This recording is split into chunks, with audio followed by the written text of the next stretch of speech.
ലളിത ജീവിതം കൊണ്ട് ലോകശ്രദ്ധ പിടിച്ചുപറ്റിയ ഉറുഗ്വേയുടെ മുൻ പ്രസിഡന്റ് ഹോസെ മുഹിക്ക 2010 മുതൽ 2015 വരെ ഉറുഗ്വേയുടെ പ്രസിഡന്റ് ആയിരുന്നു മുഹിക്ക. പക്ഷേ ഔദ്യോഗിക വസതിയിലായിരുന്നില്ല അദ്ദേഹത്തിന്റെ പാർപ്പ്. ഭാര്യയുടെ പേരിലുള്ള ചെറിയ ഫാം ഹൗസിലായിരുന്നു ആ രാജ്യത്തിന്റെ പരമാധികാരിയുടെ താമസം. തോട്ടപരിപാലനമായിരുന്നു ഇഷ്ടപ്രവൃത്തി.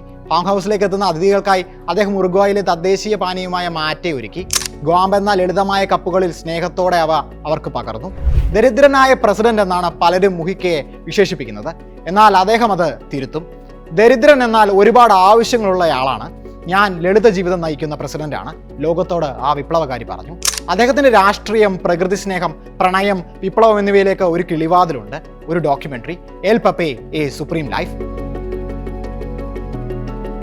മുഹിക്ക എന്ന കറകളഞ്ഞ കമ്മ്യൂണിസ്റ്റിന്റെ ജീവിതാദർശങ്ങളിലേക്കാണ് എമിർ കൂസ്ത്രിറ്റ്സ എന്ന സിനിമാക്കാരൻ ഫ്രെയിം വെച്ചത്. മുഹിക്കയ്ക്കൊപ്പം മാറ്റെ കുടിച്ചുകൊണ്ട് കൂസ്ത്രിറ്റ്സ അദ്ദേഹത്തിന്റെ കഥ കേട്ടു. അതെ, ഒരു നല്ല കേൾവിക്കാരനാണ് ഇവിടെ സംവിധായകൻ. അയാൾക്കായി ഒരു ദേശത്തിന്റെ വിപ്ലവ ചരിത്രം മുഹിക്ക വിവരിച്ചു കൊടുക്കുന്നു. അതാണ് ഈ ഡോക്യുമെന്ററിയുടെ സവിശേഷത. ഉറുഗ്വേ പ്രസിഡന്റ് പദവി ഒഴിഞ്ഞ് അധികാരം പുതിയ പ്രസിഡന്റിന് കൈമാറുന്ന ദിവസമാണ് മുഹിക്കയുടെ കഥ പറയാൻ കൂസ്ത്രിറ്റ്സ തിരഞ്ഞെടുത്തത്.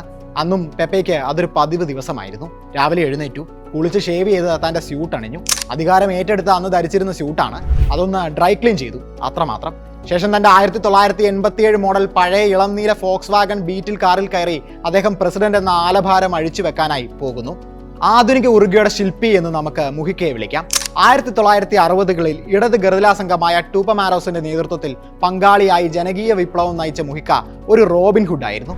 ഉള്ളവനിൽ നിന്ന് കവർന്നു, ഇല്ലാത്തവന് അത് വീതം വെച്ചു നൽകി.